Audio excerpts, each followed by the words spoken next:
Assalamualaikum warahmatullahi wabarakatuh. Warahmatullahi Warahmatullahi wabarakatuh. wabarakatuh. Alhamdulillahirabbil alamin, asyhadu alla ilaha illallah wa asyhadu anna Muhammadar Rasulullah. Allahumma sholli ala sayyidina Muhammad wa ala ali sayyidina Muhammad. Alhamdulillahirabbil alamin. Allahumma barik lana fi Rajaba wa Sya'bana wa balikna Ramadana. Ya Allah, berkailah kami di bulan Rajab yang telah lalu dan saat ini sudah masuk di bulan Sya'ban. Dan mudahkanlah kami, panjangkanlah usia kami untuk bisa bertemu dengan bulan suci Ramadan. Mudah-mudahan juga ya Rabbana, undanglah kami di bulan suci Ramadan untuk bisa bersujud di tanah suci-Mu. Amin amin ya rabbal alamin. Malam hari ini kita akan mempelajari tentang bahwasanya dasarnya umroh Ramadan ya. Nah, di sini dengan saya Septian, boleh dipanggil Pak Septian. Saya seorang tour leader dari Samira Travel, yang dimana malam hari ini akan sharing-sharing untuk mengupas ya bagaimana pelajaran penting untuk kita bisa meresapi dahsyatnya umur Ramadan. Alhamdulillah di tahun lalu 2025 Allah undang saya untuk bisa hadir di Baitullah saat Ramadan. Insya Allah tahun ini juga Allah akan undang kembali, insya Allah tanggal 17 Februari nanti berangkat. Mudah-mudahan juga panjenengan juga dapat undangannya Allah Subhanahu wa taala untuk bisa senantiasa beribadah kepada Allah Subhanahu wa taala di tempat yang terbaik. Mudah-mudahan Allah muliakan kita semua, mudah-mudahan Allah senantiasa memberikan rahmat hidayah pada kita untuk istiqomah di jalannya, karena yang paling berat dalam beramal adalah istiqomah. Malam hari ini kita akan bekalin panjenengan semua ya untuk memahami tentang umroh spesial, yaitu umroh di bulan suci Ramadan. Oke. Pertanyaannya adalah ya, kita mulai dari mana ketika kita mau membahas sesuatu yang spesial? Ketika kita mau membahas sesuatu yang sangat istimewa, yaitu saya ingin memulainya dari perjalanan kita sebelum kita dilahirkan oleh Allah Subhanahu wa taala. Jadi dulu ya, sebelum kita dilahirkan oleh Allah Subhanahu wa taala ke dunia, saat kita masih berada di alam ruh, jadi kita itu manusia mengalami banyak perjalanan. Sebelumnya dari tidak ada kemudian berada di alam ruh, setelah alam ruh kemudian kita berada di alam kandungan, kemudian setelah dari alam kandungan kita sekarang berada di alam dunia. Dan setelah alam dunia nanti kita ada di alam kubur, dan itu akan berlanjut terus sampai nanti kita layak kembali pada Allah Subhanahu wa taala atau kita berada dalam siksanya yang sangat pedih. Nah, pada saat kita masih berada di alam ruh, pada saat kita di alam ruh dulu, ya, di Quran surat Al-A'raf 172 dalam potongannya Allah bertanya pada kita, Alastu birabbikum, kata Allah. Kata Allah tanya pada kita, Alastu birabbikum, bukankah aku ini Tuhanmu? Kemudian kita semua, mereka menjawab, ya kita semua menjawab bahwasanya betul, engkau Tuhan kami dan kami bersaksi. Ya, qalu bala, kita bilang pada Allah, betul ya Allah, betul bahwasanya engkau adalah Tuhanku. Nah, ketika kita berada di alam ruh dulu, kemudian kita ditanya sama Allah, Alastu birabbikum, kemudian kita menjawab betul bahwasanya kita adalah hambanya Allah, kita adalah ciptaannya Allah, kita adalah makhluknya Allah. Nah, ini ketika kita dulu ditanya seperti ini, apakah Allah tidak tahu? Bukan, ya, bukan. Tapi Allah mempertanyakan ini agar kelak ketika kita kembali, kita akan mengingat pertanyaan ini. Nah, tentu saat ini kita sedang lupa, ya. Kita lupa dulu pernah seperti ini. Nah, untuk memahami ini adalah kita harus selesai bab iman kepada Al-Quran. Kalau kita bab kita selesai beriman pada kitab Allah, salah satunya Al-Quran adalah maka kita meyakini benar bahwasanya dulu ketika kita di alam ruh, kita ditanya sama Allah, alastu bi rabbikum, dan kita menjawab qalu bala, dan kita menjawab betul engkau adalah Tuhan kami. Nah, ketika kita bersaksi itu, ya, ketika kita bersaksi itu bukan berarti Allah tidak tahu bahwasanya kita ini ciptaannya, karena memang Allah mempertanyakan itu untuk menguji kesungguhan kita. Gitu. Nah, kemudian kita perlu tahu ketika kita ditanya sama Allah seperti itu, kemudian kita diciptakan oleh Allah seperti itu, kita ini perlu tahu, ya, kita ini diciptakan untuk apa? Kemudian Allah menjawab di Quran Surat Al-Insan, ayat 2 dan 3, bahwasanya kita diciptakan oleh Allah Subhanahu wa Ta'ala untuk kami hendak mengujinya. Jadi kita sengaja diciptakan oleh Allah, kemudian kita ditanya, kemudian kita diciptakan untuk apa? Untuk diuji sama Allah. Dan ketika Allah ditanya tadi, Allah menanyai kita tadi, kemudian kita dikirim ke dunia itu, kita sendiri bahkan yang meminta, ya. Dan kita telah menerima bahwa kita siap untuk diuji oleh Allah Subhanahu wa Ta'ala. Diuji apa? Diuji dengan perintah dan larangan. Sehingga menjadikannya dapat mendengar dan melihat. Ketika kita diuji sama Allah, kemudian kita dapat mendengar dan melihat, kata Allah, ya, kata Allah adalah ada yang bersyukur dan ada pula yang sangat kufur. Ada orang yang mengimani Al-Quran itu hak, Al-Quran itu benar, dan menerima kabar bahwasanya dulu kita di alam ruh, itu kita menjawab bahwasanya benar kita ini adalah ciptaannya Allah. Bahwasanya benar Allah adalah Tuhan kita. Nah, bagi orang-orang yang bersyukur adalah bagian dari orang-orang yang siap dalam menerima perintahnya dan siap dalam menjauhi larangannya. Tapi ada juga manusia-manusia yang kufur, yaitu apa? Yang tidak mau menerima perintahnya dan menjalankan larangan-larangannya. Dari sebanyak sekali ujian yang diberikan sama Allah, dari sebanyak perintah yang diberikan sama Allah, ada satu perintah yang perintahnya itu luar biasa. Yang perintahnya itu nggak main-main. Dari sekian banyak hamba yang muslim, maka hanya dipilihlah sebagian orang, yaitu orang-orang yang beriman saja. Ada orang muslim, ada orang beriman. Nah, gitu. Nah, orang beriman itu bagian dari orang-orang yang bersyukur tadi. Orang yang bagian dari orang yang yakin tadi bahwasanya kita ini diciptakan oleh Allah dan Allah adalah Tuhan kita. Maka karena kita yakin, maka kita siap untuk menjalankan perintahnya dan menjauhi larangannya. Ada satu perintah yang amat sangat dahsyat.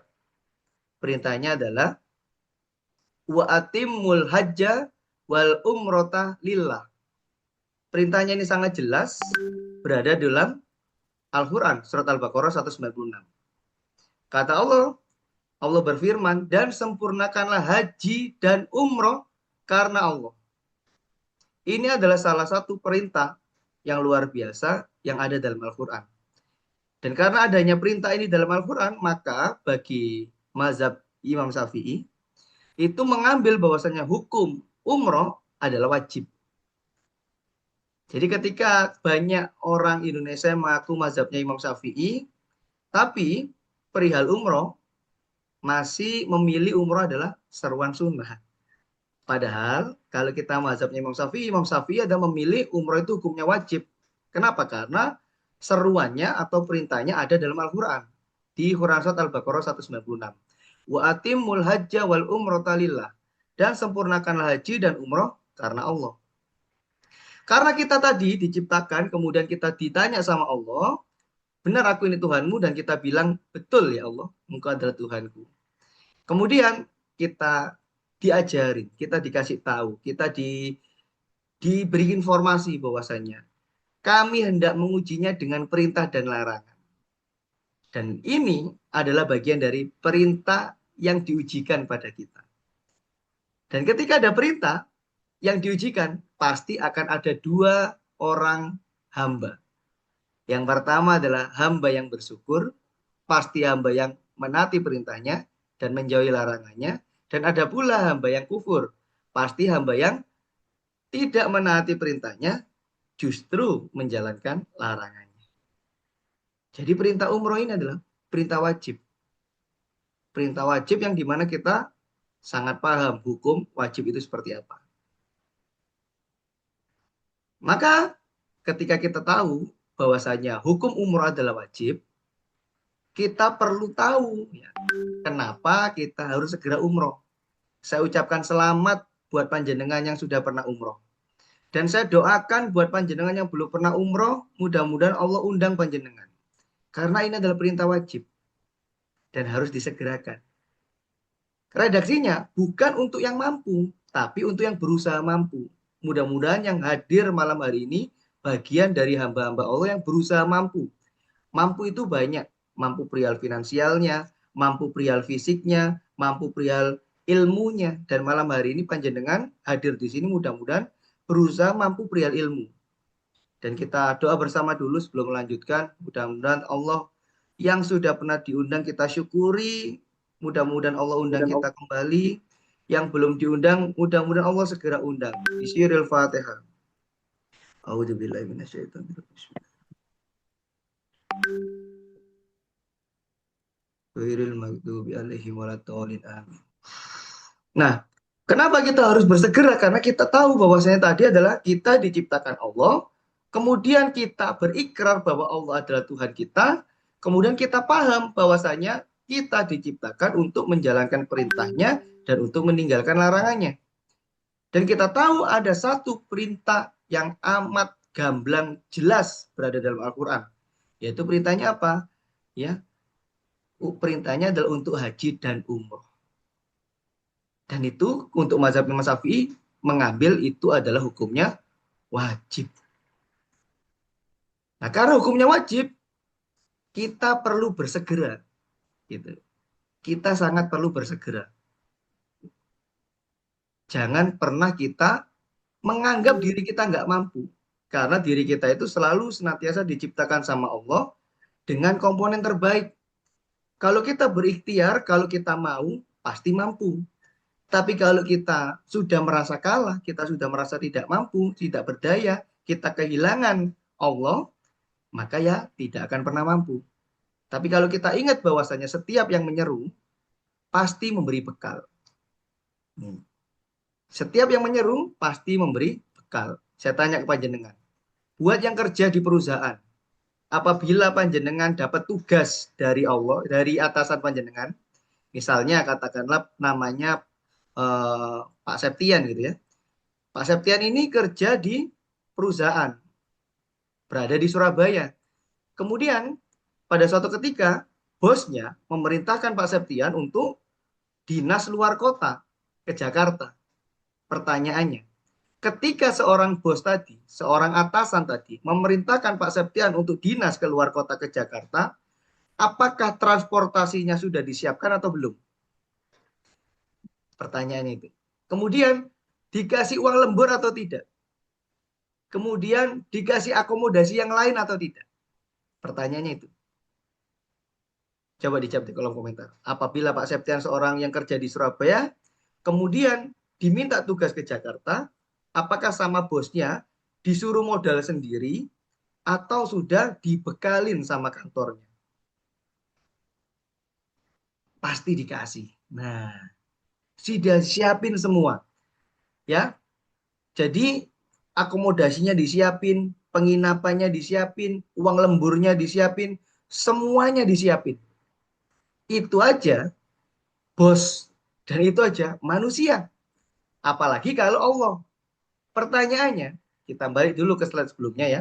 Pertanyaannya, ketika Allah memerintahkan kita untuk berada di dunia, kemudian kita diuji sama Allah di dunia ini untuk menjalankan perintah dan menjauhi larangan, pertanyaannya, kita sudah dibekali atau belum sama Allah untuk bisa menjalankan perintahnya, untuk bisa meninggalkan larangannya? Pasti sudah dibekali. Oke ya, pasti kita sudah dibekalin. Kemudian setiap kali perintah dari Allah itu pasti kita harus mengimani kita sudah dibekalin. Kita sudah dibekalin akal untuk cari solusi, kita dibekalin hati untuk senantiasa bergantung sama Allah. Kita punya kaki tangan yang senantiasa harus berikhtiar. Kita semua sudah dibekali sama Allah. Tidak boleh berpangku tangan, tidak boleh berdiam diri. Kalaupun punyanya 50.000 ya berarti buat menabung 50.000. Kalau punyanya 1 jutaan ya bisa buat mendaftar. Kalau punyanya sudah komplit ya segera berangkat. Maka ketika ada perintah wa atimul hajja wal umrata lillah, kita harus meyakini kalau Allah sudah ngomong sempurnakanlah haji dan umroh karena Allah, kita harus meyakini Allah sudah menyiapkan bekalnya buat kita. Di beberapa tahun yang lalu, saya mempelajari bab ini pada guru saya di pondok di Malang. Ketika guru saya menjelaskan tentang ini, bahwasanya Allah sudah membekali saya tiba-tiba langsung mendapatkan energi yang luar biasa. Kemudian saya berikhtiar yang terbaik dalam waktu 2 bulan. Allah izinkan saya berangkat umroh yang pertama. Padahal sebelumnya saya itu sudah nabung, tapi kepake uangnya. Saya sudah mempersiapkan diri, uangnya kepake lagi. Kenapa? Karena saya mengandalkan uang. Tapi ketika saya paham, ternyata Allah bekali, disitulah ternyata akhirnya saya bisa berangkat. Karena saya meyakini setiap tugas dari atasan saja pasti ada akomodasinya, apalagi dari Allah. Maka kalau Allah bilang wa atimul hajja wal umrata lillah, maka kita harus yakin kalau Allah sudah bekalin kita. Kita jangan lagi mempersempit hidup kita dengan kerjaan kita, dengan gaji kita, dengan kemampuan kita, karena Allah nggak butuh itu. Yang Allah butuhkan cuman tadi, ketika kita diciptakan, alastu birabbikum, kita cukup menjawab ya. Qalu bala, kita cukup menjawab itu aja. Jadi ketika ditanya terus diperintah dan sempurnakan haji dan umroh karena Allah, tugas kita sebenarnya tinggal jawab enggih ya Allah, siap ya Allah, gitu. Dan percayalah, berapapun yang panjenengan punya, berapapun kemudian panjenengan habiskan untuk umroh, datang lagi rezekinya, yakin. Umroh pertama saya itu luar biasa. Saya menjual tanah saya. Jadi ketika guru saya tadi menyampaikan, Allah pasti sudah memberikan saya bekal untuk perintah ini. Kemudian saya ketika pulang, saya cari sertifikat tanah saya. Kemudian saya foto, saya kirim ke guru saya, dan saya bilang ke guru saya gini, Abi, minta tolong doain Gibi, saya jual tanah biar bisa berangkat umroh. Kata Abi saya apa? Kata guru saya apa? Kata guru kayak gini, Mas, ingat, yang berangkatin umroh bukan tanahmu, tapi Allah sudah nyiapin bekalnya. Gitu. Kalau mau ikhtiar, ikhtiar saja, tapi hatimu, pikiranmu harus tetap lillah. Kenapa? Karena perintahnya begitu. Perintahnya adalah wa atimul hajja wal umrata lillah. Sempurnakan haji dan umrah karena Allah, bukan karena tanah, bukan karena punya uang, bukan karena punya bonus, bukan karena punya waktu cuti dan lain sebagainya. Nah, kemudian saya siapi dan saya tawarkanlah sertifikat tanah saya itu ke teman-teman saya. Alhamdulillah ada teman saya yang respon. Kemudian beliau gini, Mas tak telepon ya. Gitu. Kemudian, G Pak, beliau telepon. Beliau tanya, buat apa jual tanah? Terus saya jelaskan, saya pengen umroh. Terus kata beliau, beneran buat umroh? G Pak, kalau mau buat umroh, nanti ke rumah ya. Wah, saya seneng dong. Kenapa? Karena tanah saya harus waktu itu laku. Seneng banget saya. Akhirnya saya berkata sama Allah, hadza min fadli Rabbi. Ini karunia dari Engkau ya Allah. Kemudian saya berangkat ke rumah teman saya itu. Saya kasihkan sertifikatnya, kemudian saya ditanyain lagi. Bener ya, ini jual tanah buat umroh? Saya bilang, bener. Kalau nggak percaya, nanti kalau sampai sana saya foto, saya kirim ke jenengan. Gitu. Terus kata beliau begini, kalau atasannya buat umroh saja, jenengan nggak perlu jual tanah. Gitu. Saya minta nomor rekeningnya, travelnya, tanahnya, sertifikatnya silakan bawa pulang lagi. Masya Allah. Kemudian saya umrohnya pertama itu dibayari teman saya. Jadi saya sangat sangat terharu dengan caranya Allah, yang Allah menepati janjinya bahwasanya setiap seruan, setiap perintah ya pasti akan Allah kasih uang sakunya, pasti Allah kasih akomodasinya. Dan dimulai dari situ saya sangat meyakini setiap perintahnya pasti ada bekalnya. Maka setiap ada Idul Kurban, saya langsung ya Hamin 2 bulan itu saya langsung pesen tuh. Saya kambing yang terbaik, saya sapi yang terbaik, walaupun nggak ada uangnya, karena saya yakin setiap perintah pasti ada akomodasinya. Dan mudah-mudahan ini panjenengan alami.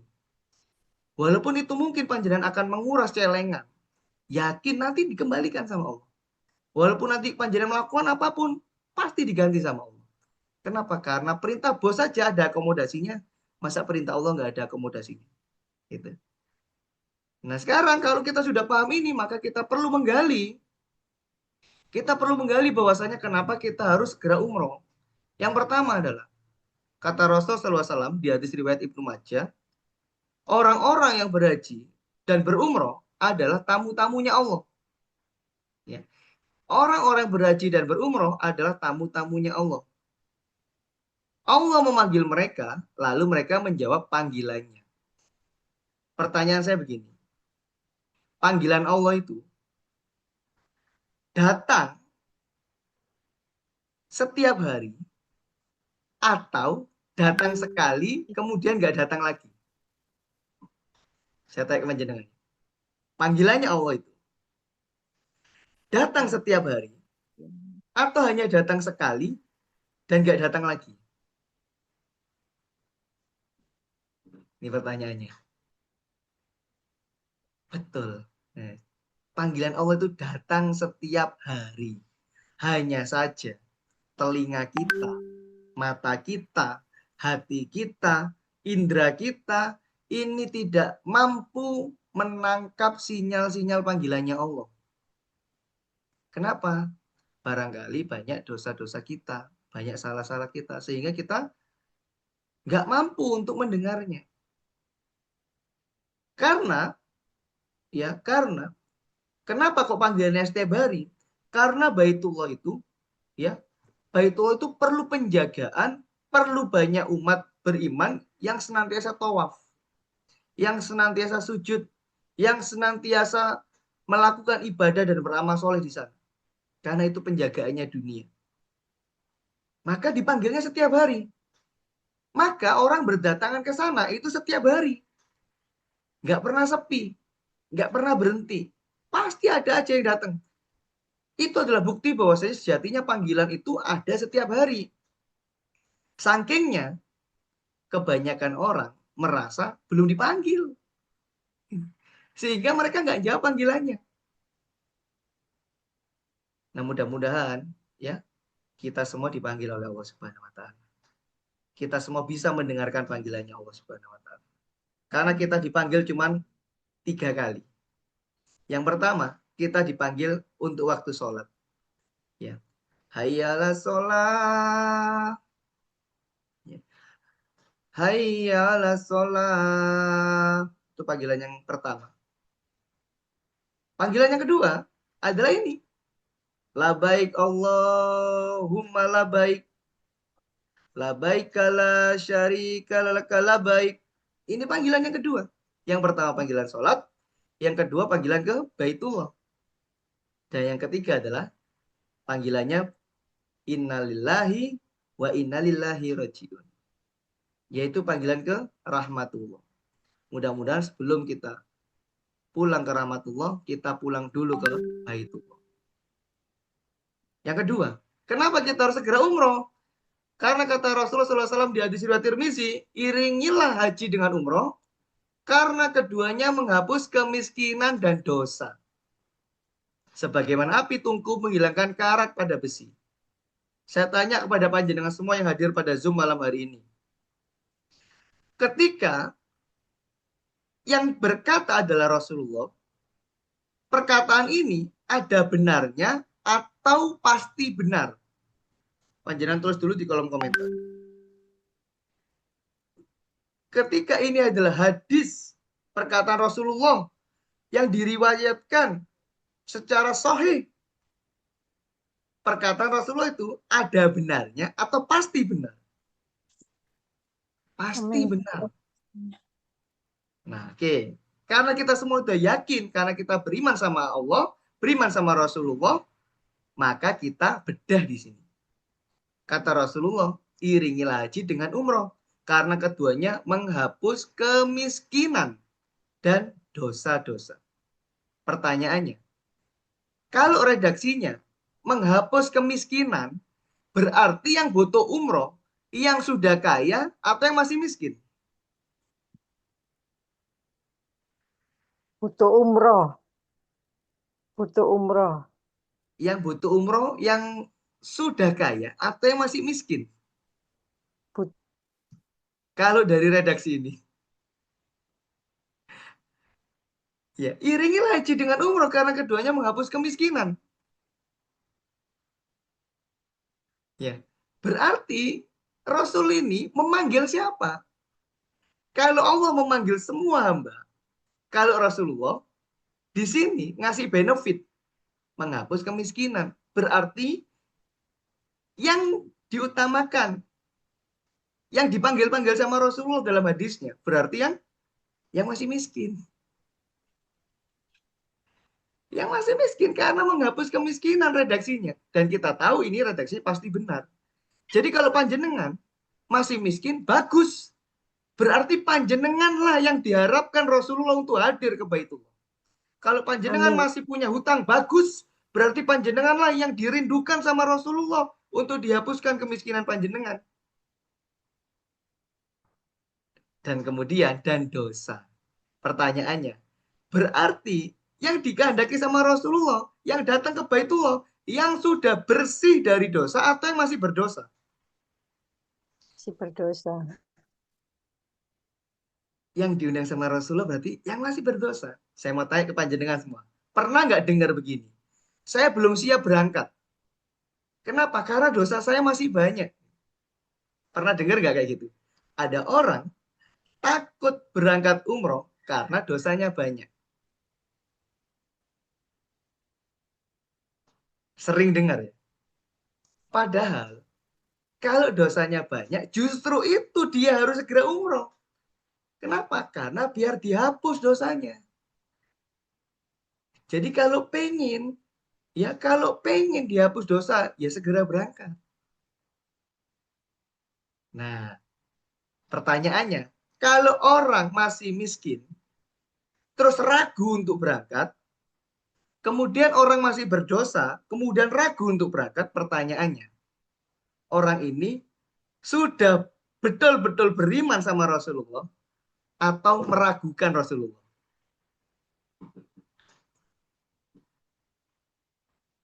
Kalau orang itu masih miskin, kemudian orang itu masih berdosa, kemudian orang itu tidak segera berangkat, berarti orang itu yakin sama Rasulullah atau meragukan Rasulullah? Meragukan. Kenapa? Karena Rasulullah bersabda, iringilah haji dengan umroh karena keduanya menghapuskan kemiskinan dan dosa. Jadi kalau kita masih miskin, bagus, ayo berarti kita lebih diutamakan untuk berangkat. Nah terus bagaimana dengan biayanya Ustadz? Banyak yang tanya begitu. Tinggal minta sama Allah. Tinggal kita tawakal sama Allah. Kalau ada sesuatu diperjuangkan, tapi hati kita tawakal sama Allah. Nanti ya, pasti akan dikasih. Contoh yang saya praktekkan adalah, saya jual tanah, tapi hati saya mintanya sama Allah, bukan bergantung sama tanah.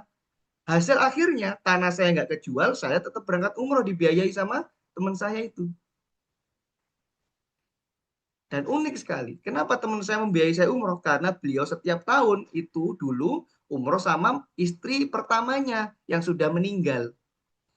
Nah, keberangkatan saya waktu itu, beliau nggak bisa berangkat. Karena apa? Punya bayi kecil. Karena setelah istrinya meninggal, kemudian 1 tahun kemudian beliau menikah lagi, dan 1 tahun kemudian punya anak kecil. Nah, tapi beliau tetap pengen berangkat umroh. Agar apa? Agar amal soleh istrinya tetap bisa jalan.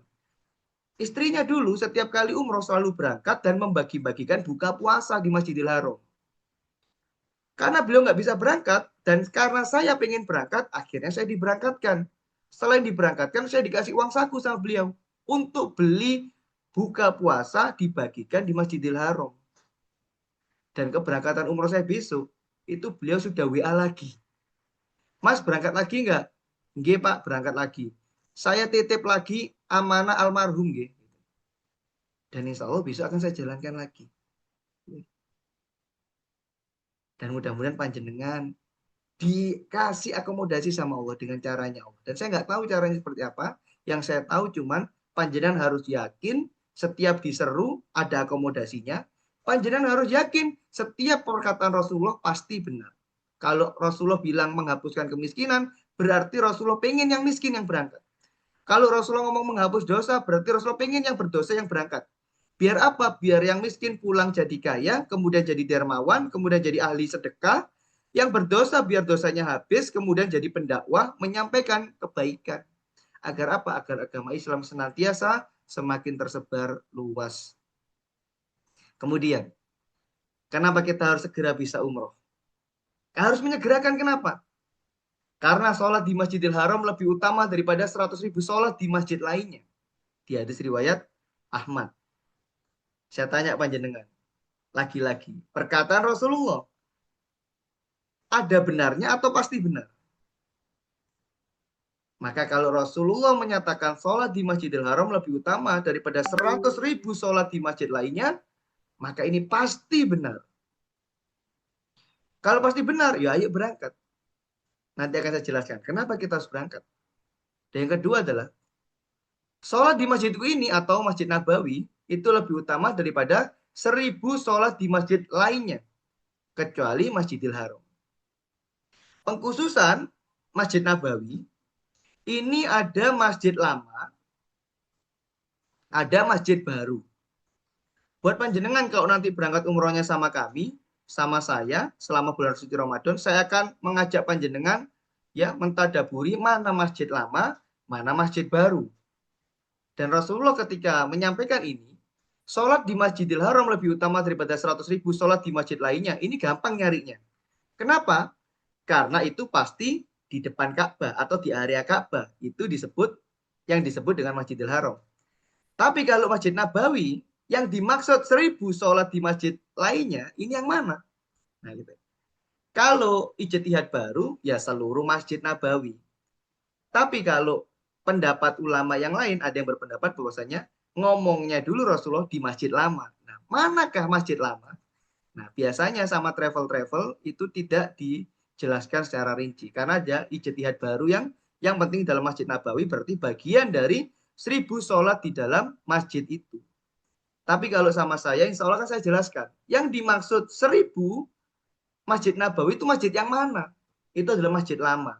Kalau sama saya kan saya kasih tahu, ini loh masjid lama, areanya sampai seperti ini. Nah, sisanya masjid baru. Dan keduanya benar.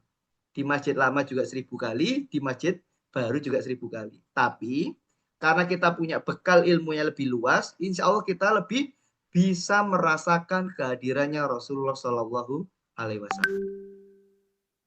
Dengan adanya ini,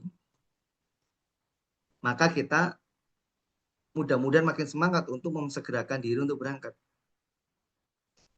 Kalau masih kurang, maka kita perlu lagi bekal. Kenapa kita harus segera umroh?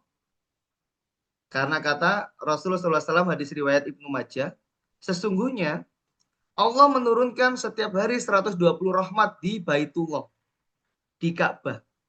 60 rahmat bagi orang yang tawaf, 40 rahmat bagi orang yang sholat, dan 20 rahmat bagi orang yang memandang Ka'bah. Ini luar biasa loh sistemnya Allah. 60 rahmat bagi yang tawaf.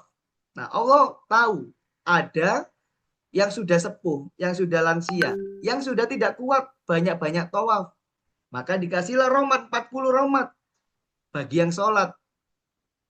Dan Allah juga tahu mungkin ada juga yang sakit, tapi memaksakan diri untuk bisa sampai di depan Ka'bah. Maka Allah tetap kasih 20 rahmat bagi yang memandang Ka'bah.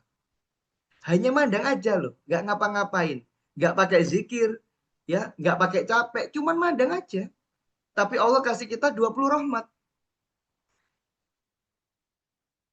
Nah, rahmat Allah sepenting apa sih? Rahmat Allah itu sepenting bahwasanya dulu, ya. Di hadis riwayat Bukhari Muslim, kata Rasulullah SAW, tidak seorang pun masuk surga karena amalnya. Sepenting apa rahmatnya Allah adalah tidak seorang pun masuk surga karena amalnya. Jadi walaupun tadi kita sholat di Masjidil Haram, dapat 100.000 kali lipat. Kita sholat di Masjid Nabawi, dapat 1.000 kali lipat. Itu kan amal soleh semua. Dan ternyata tidak bisa mengantarkan kita masuk surga amal-amal kita itu. Kemudian para sahabat bertanya, termasuk engkau wahai Rasulullah?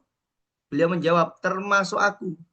Kecuali bila Allah meliputiku dengan rahmatnya. Ya. Termasuk aku, termasuk Rasulullah. Tidak bisa masuk surga tanpa rahmatnya Allah. Kecuali bila Allah meliputiku dengan rahmatnya. Apalagi kita.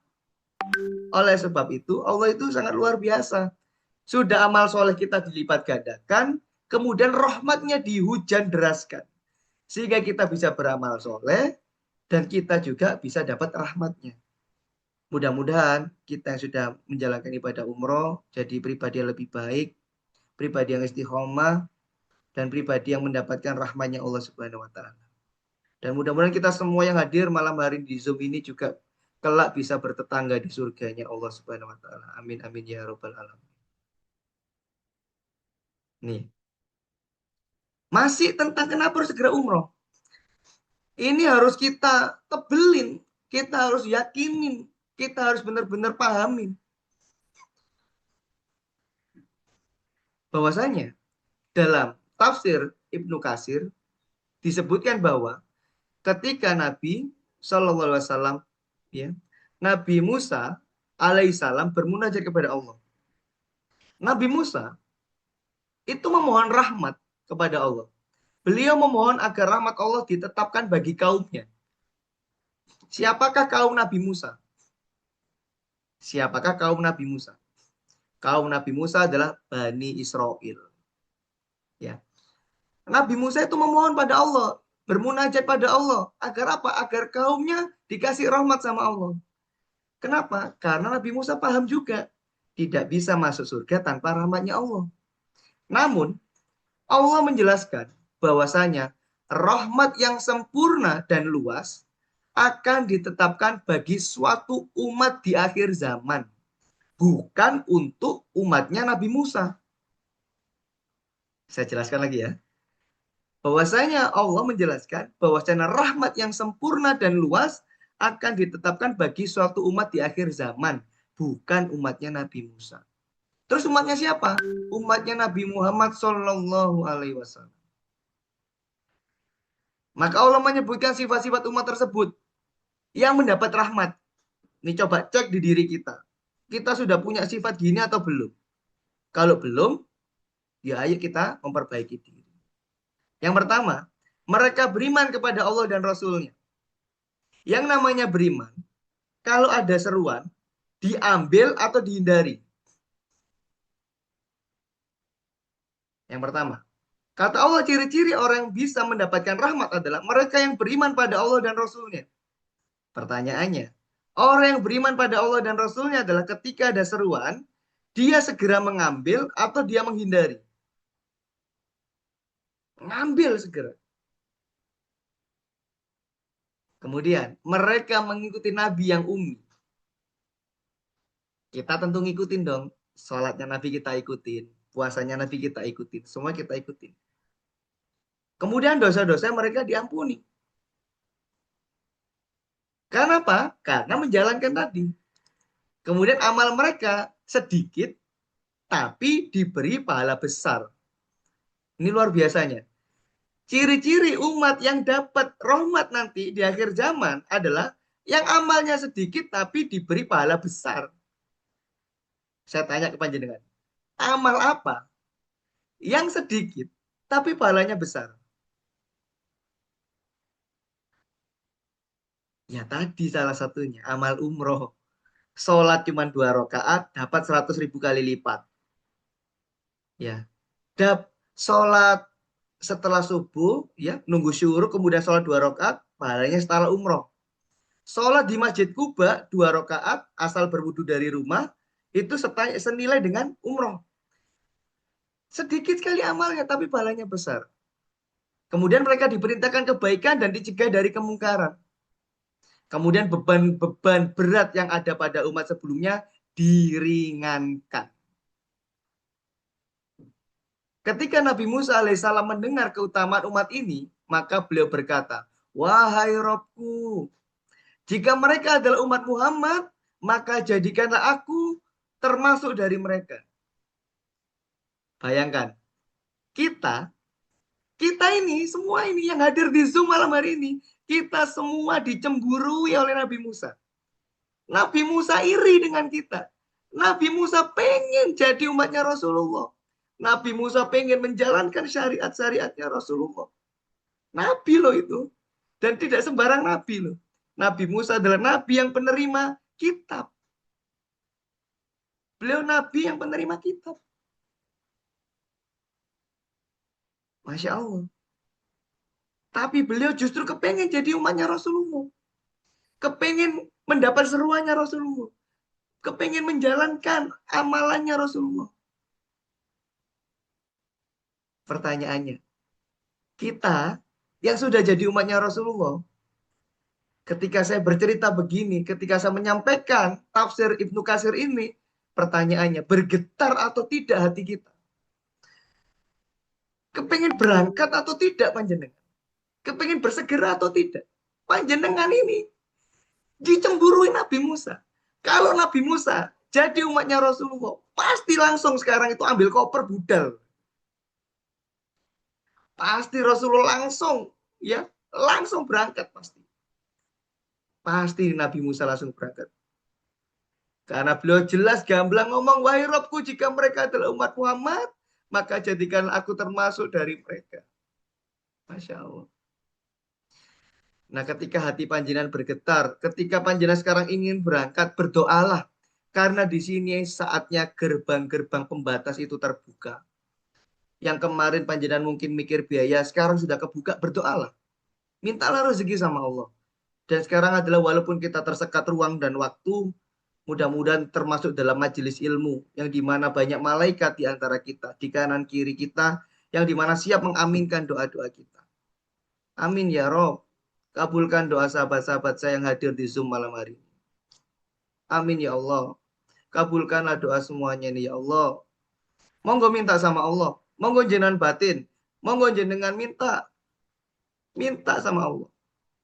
Amin ya Allah. Amin ya Allah. Kabulkanlah ya Allah. Kabulkanlah doa Pak Adi ya Allah. Kabulkanlah doa Mbak Citra ya Allah. Kabulkan doa Mbak Diana ya Allah. Kabulkan doa Pak Dipta ya Allah. Kabulkan doa Pak Agus ya Allah. Kabulkan doa Bu Faradila ya Allah. Kabulkan semuanya yang hadir malam hari ya Allah, yang tidak bisa saya sebutkan satu persatu. Ya Allah ya Rabbana. Ketika Nabi Musa saja ya Rob pengen jadi umat Rasulullah, ampunilah kami umat Rasulullah hina ini ya Rob, yang tidak taat sama Rasulullah ini ya Rob, yang tidak menggunakan tangan ini untuk berjuang ya Rob, yang tidak menggunakan kaki ini untuk berjuang, tidak menggunakan hati ini untuk tawakal ilallah, yang tidak menggunakan pikiran ini ya Rob untuk memikirkan caranya untuk bisa meraih ridhamu yang terbaik. Ampuni kami yang lemah ya Rob. Ampuni kami yang terlalu mempersempit rezekimu ya Rob. Ampuni kami. Amin. Nah, Nabi Musa saja ingin. Nabi Musa. Masa kita nggak ingin? Besok kalau kita mungkin masuk surga, mungkin kita terakhir, kemudian kita ketemu Nabi Musa. Gimana perasaan kita? Kalau nanti misalnya jenengan di hadapan Nabi Musa, panjenengan mau jelaskan apa? Nabi Musa pengen seperti kita, tapi kita menyia-nyiakannya. Nih, mudah-mudahan Allah senantiasa menjadikan kita pilihannya. Ya, menjadikan beriman, kemudian menjadi beramal yang sedikit tapi pahalanya besar, dan lain sebagainya. Karena kita sudah tahu kita harus bersegera umroh. Sekarang pertanyaannya adalah, kalau umroh saja sebegitu pentingnya, lantas pertanyaan berikutnya adalah, kenapa harus umrohnya Ramadan? Kenapa Ramadan itu penting? Kenapa Ramadan harus kita segerakan? Kenapa Ramadan harus kita perjuangkan? Kata Rasul SAW, beliau bersabda, umrotan fihi ta'dilu hajjatan. Umroh di bulan Ramadan menyamai 1 kali haji. Siapa di sini yang kepingin menyempurnakan rukun Islamnya? Siapa di sini yang ingin menunaikan ibadah haji? Tapi kita terkendala regulasi, panjangnya antrian, ketidakjelasan, dan lain sebagainya. Maka kita ambil rukhsah, kita ambil keringanan, kita yakini sabda Rasulullah SAW ini. Apa yaitu? Umroh di bulan Ramadan menyamai 1 kali haji. Walaupun tidak bisa menggantikan hajinya secara sempurna. Tapi dengan kita umroh Ramadan, mudah-mudahan ini membuktikan cinta kita sama Allah. Bahwasanya kita itu berjuang untuk bisa haji. Kalau kita tidak bisa melakukan 100%, jangan meninggalkan 100%. Itu kaidah fikih. Kalau kita tidak bisa melakukan 100%, jangan meninggalkan 100%. Kalau kita ya dibuat pesimis dengan masa tunggu haji yang lama, maka kita jangan pernah pesimis untuk umroh Ramadan. Karena umroh Ramadan pahalanya menyamai 1 kali haji. Dan kita minta sama Allah. Kita punya jamaah Samira Travel, namanya Bu Susi. Bu Susi, beliau itu jadwal hajinya 2039. 2039. Ya, beliau sangat sudah pengen banget haji. Apa yang beliau lakukan? Beliau umroh. Umrohnya sampai 3 kali. Beliau bukan orang yang begitu kaya, enggak, biasa saja. Beliau seorang guru. Umroh pertamanya, ya, beliau bayar. Umroh keduanya diajak sahabatnya, dibayari sahabatnya. Nah, kemudian bisa umroh lagi yang ketiga. Yang umroh ketiga kemarin bareng sama saya bulan Agustus. Kemudian beliau Agustus kemarin umrohnya bayar pakai cicilan. Pakai umroh dulu bayar belakangan Agustus kemarin. Saking rindunya sama Baitullah sampai beliau mengambil angsuran. Kemudian beliau berangkatlah Agustus kemarin. Masya Allah. Masya Allah. Bulan lalu, Desember, Agustus, beliau berangkat umroh yang ketiga. Desember, ya, atau awal Januari kemarin, beliau dapat kabar. Beliau hajinya tiba-tiba jadwalnya maju 2026. Tahun ini, beberapa bulan lagi, yang mestinya hajinya 2039. Allahu Akbar. Apakah bisa dipikir dengan logika? Nggak bisa. Beliau cuman apa? Cuman meyakini bahwasanya Rasulullah umrohnya itu 3 sampai 4 kali. Umroh pertama Rasulullah itu ya dilarang sama kafir Quraisy, kemudian ditunda tahun berikutnya. Ada yang bilang umroh pertama itu dihitung, ada bilang nggak dihitung. Kalau bilang dihitung berarti umrohnya dihitung 4 kali, Rasulullah baru 1 kali haji. Dan Bu Susi sangat yakin, ya sangat yakin bahwasanya Rasulullah itu umrohnya 3 kali sampai 4 kali baru haji. Kemudian beliau menjalankan umroh sampai 3 kali. Kemudian beliau dapat kabar, hajinya maju 2026 tahun ini. Dan apa yang terjadi? Beliau nggak punya uang. Untuk pelunasan nggak punya uang. Tapi beliau bilang apa? Tapi saya pasti berangkat Ustaz. Gitu. Saya pasti berangkat. Cicilan umroh yang kemarin belum lunas. Tapi beliau bilang apa? Saya pasti berangkat Ustaz. Gitu. Saking apanya? Saking cintanya sama Allah, saking cintanya sama Rasulullah. Itulah orang-orang beriman, orang-orang yang paham bahwasanya selalu ada akomodasi. Dan kita lihat nanti, Haji 2026. Saya langsung terenyuh dapat kabar dari beliau. Ya. Insya Allah, panjenengan yang hadir malam hari ini bagian dari orang-orang yang beriman sama Rasulullah. Beriman pada Allah. Dan insya Allah panjenengan diundang sama Allah. Yang kedua, dalam hadis lain, Nabi SAW bersabda, jika Ramadan tiba, berumrohlah. Saya tanya ke jenengan. Kalau ada redaksi, jika Ramadan tiba, ini seruan atau tawaran. Jika Ramadan tiba, ini seruan atau tawaran? Seruan. Ini namanya seruan. Yang namanya seruan bisa ditawar atau disegerakan. Yang namanya seruan. Mestinya ya disegerakan atau ditawar. Disegerakan. Nah, kata Rasulullah SAW, jika Ramadan tiba, berumrohlah. Saat itu, karena umroh Ramadan senilai dengan haji. Kenapa sih Rasulullah kok menyeru kita umroh Ramadan? Karena nilainya besar banget senilai dengan haji. Dan haji adalah rukun Islam. Dan kita diminta untuk mendirikannya. Dan yang paling sangat membuat saya terenyuh, membuat saya sangat happy. Dan insya Allah guru-guru saya juga mengajarkannya dan beliau sangat happy. Ya. Dalam riwayat lain Rasulullah SAW menyampaikan kalimat yang sangat-sangat menyentuh hati. Kata Rasulullah, ya, sesungguhnya umroh di bulan Ramadan seperti berhaji bersamaku. Bukan haji biasa loh. Haji sama Rasulullah loh. Kapan lagi panjenengan bisa haji sama Rasulullah? Nggak ada selain Ramadan. Saya tanya ke panjenengan. Ya, saya tanya ke panjenengan. Kalau kita ada undangan dari presiden. Ayo umroh yuk. Bulan Juni. Tawafnya bareng saya. Rebutan nggak? Kalau jenengan diajak sama presiden. Ayo umroh yuk bulan Juni. Tawafnya bareng saya. Langsung gas.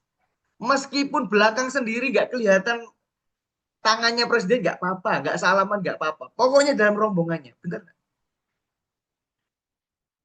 Nah sekarang. Yang ngomong Rasulullah. Sesungguhnya umroh di bulan Ramadan seperti berhaji bersamaku.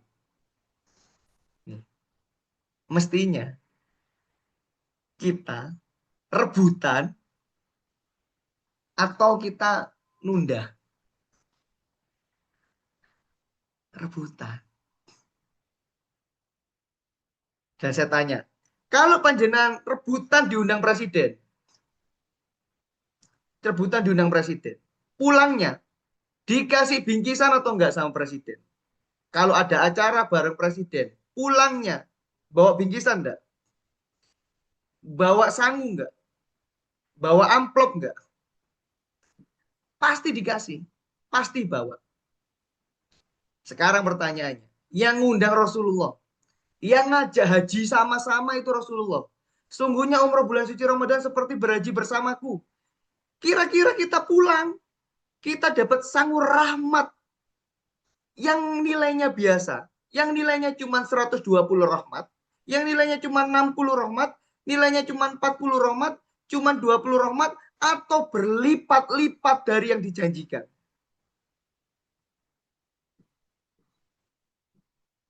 Berlipat-lipat bersama Rasulullah. Dan saya termasuk orang yang meyakini jasadnya Rasulullah itu utuh. Kenapa? Karena ada fakta di Madinah, ya, itu pernah terjadi banjir bandang. Ketika banjir bandang itu tiba, makam-makam di Jabal Uhud, ya, makam-makam syuhada di Jabal Uhud, itu terjadi banjir, kemudian syuhada itu pada terangkat semua. Dan Masya Allah, seluruh jasad para syuhada itu utuh. Dan salah satu sahabat syuhada yang dikenali adalah jasadnya Sayyidina Hamzah. Dan kemarin saya dari sana, dan ketika saya di sana pasti saya memandangi ya dataran tempat mereka beristirahat. Pertanyaannya, kalau para syuhada saja, kalau para sahabat saja, utuh jasadnya, Rasulullah bagaimana? Pasti utuh. Pasti utuh. Dan ada hadis yang lain, tidak saya tampilkannya. Ada hadis yang lain. Ketika ada orang bersolawat, ya, ketika orang itu dalam Masjid Nabawi, kemudian orang itu bersolawat pada Rasulullah SAW, nah, maka Allah mengembalikan ruhnya Rasulullah dan Rasulullah menjawab salamnya kita. Nah, saya sangat meyakini berarti setiap waktu pasti dikembalikan. Karena yang di sana ribuan orang. Mudah-mudahan dengan hadir malam hari ini tumbuh keimanan di hati kita. Tumbuh keinginan kita untuk mensegerakan. Karena masih ada waktu. Jadi begitu istimewanya umur Ramadan. Karena pahalanya menyamai haji. Karena hajinya tidak haji biasa, tapi haji dibersamai sama Rasulullah. Buat yang masih takut umur Ramadan karena penuh, nanti takut hilang, takut sesak, takut gak bisa nafas, takut capek. Saya tanya kepada panjenengan, kalau panjenengan dalam keadaan segenting apapun, kalau dibersamai sama Rasulullah, aman atau pasti aman? Kalau panjenengan dalam kondisi secrowded apapun, secapek apapun, seletih apapun, kalau itu dibersamai sama Rasulullah, aman atau pasti aman? Pasti aman banget.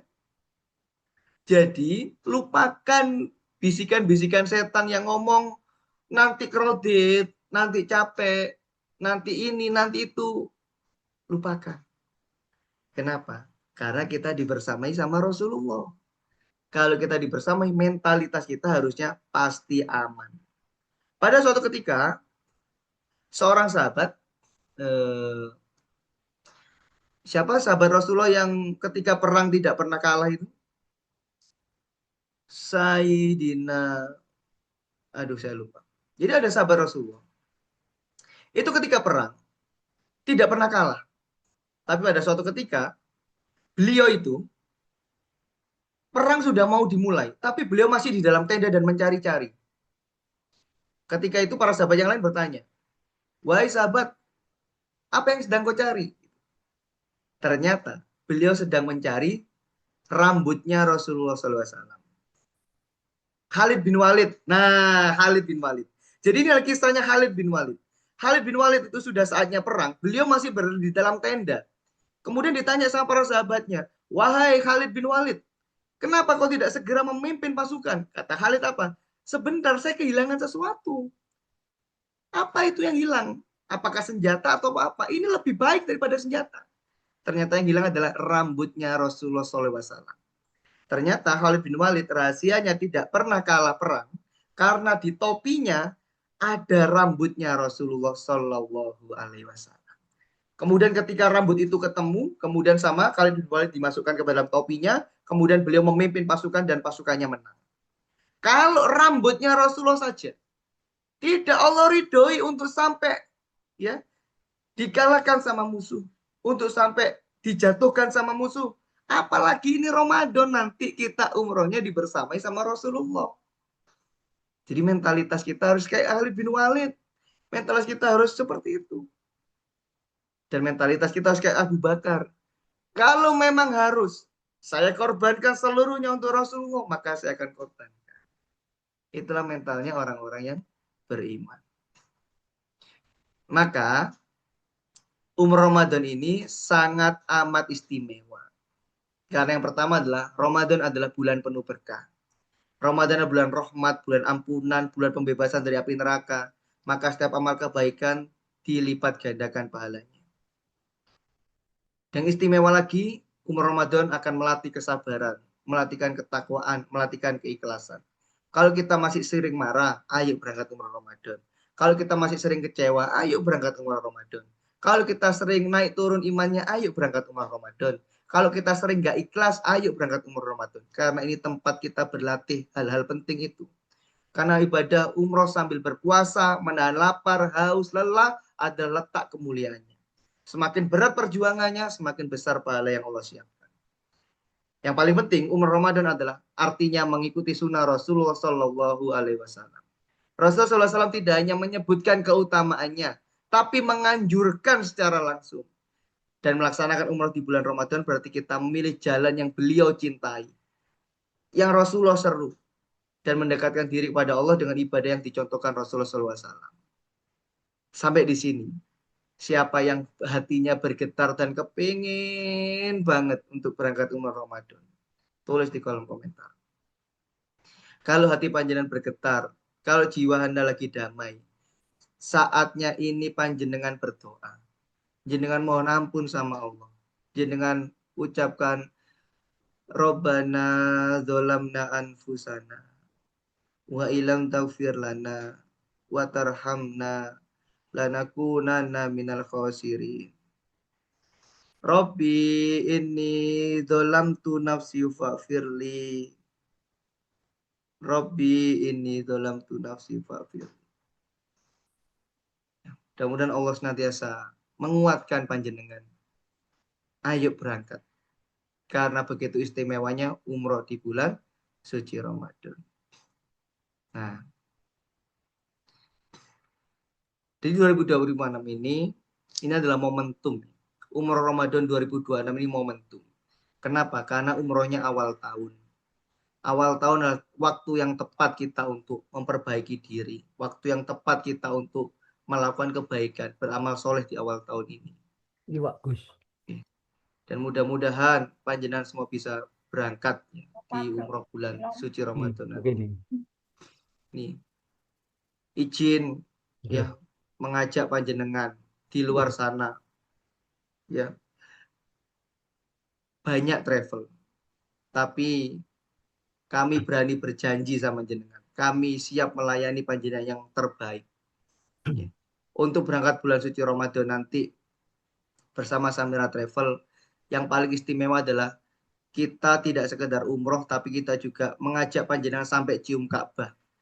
Banyak sekali jamaah umroh kami yang sudah membuktikan apa yang kami janjikan. Kami tidak sekedar untuk umroh selesai, tidak. Tapi besoknya kami antar panjenengan tawaf sunnah untuk sampai cium Ka'bah. Dari pintu rumah sampai pintu Ka'bah itu real apa yang kami lakukan. Insya Allah kita ada keberangkatan bulan suci Ramadan. Mudah-mudahan Allah panggil panjenengan. Mudah-mudahan Allah mampukan panjenengan.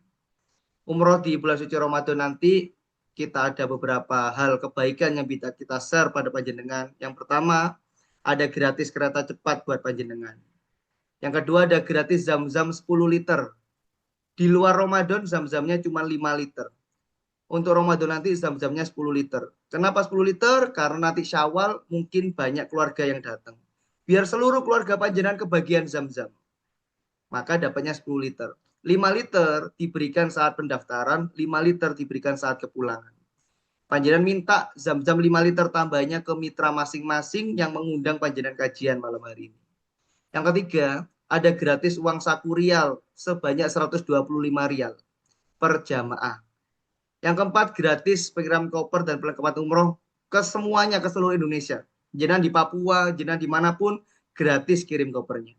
Kemudian yang kelima, kita ada gratis juga voucher senilai 200.000 yang dapat dalam bentuk souvenir, yaitu topi, bantal leher, album kenangan, dan juga figura besar. Figura besar untuk foto panjenengan di depan Ka'bah atau panjenengan di Masjid Nabawi yang panjenengan sukai. Yang terakhir, yang keenam, ada diskon sampai 10 juta rupiah kalau panjenengan mendaftar paket majol 5 orang. Ada diskon 10 juta rupiah dalam bentuk cashback diberikannya ketika keberangkatan atau saat berada di Tanah Suci. Yang ketujuh, ini yang spesial dari Samira Travel adalah diantar cium Ka'bah. Jadi satu-satunya travel di Indonesia yang tidak sekedar ngantar umroh, tapi juga ngantar cium Ka'bah.